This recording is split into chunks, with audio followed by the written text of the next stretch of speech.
প্রত্যেকে জানি সেই গঙ্গাসাগরের আমরা সবাই অবগাহন করলাম, মা গঙ্গার আশীর্বাদ দিলাম। ভগবান কপিল মুনির আশ্রমে ভাই এরকম ভাবে করলে হয়। এবং আপনারা জানেন এর সাথে মহাকুম্ভ চলছে, প্রায় 144 বছর। ঠিক আছে ঠিক আছে, সেট সেট সেট ফোন তৈরি হয়েছে। আমাদের ইচ্ছা আছে মহাকুম্ভ আমরা স্নান করব, মহাকুম্ভ দিয়ে হিন্দুদের ওপর বাংলাদেশে অত্যাচার হচ্ছে। এবার কি ভারত হিন্দু রাষ্ট্রের দিকে এগোবে?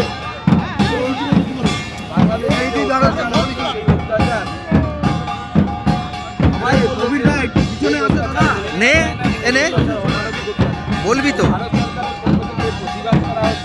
ঠিক আছে। ভারতবর্ষ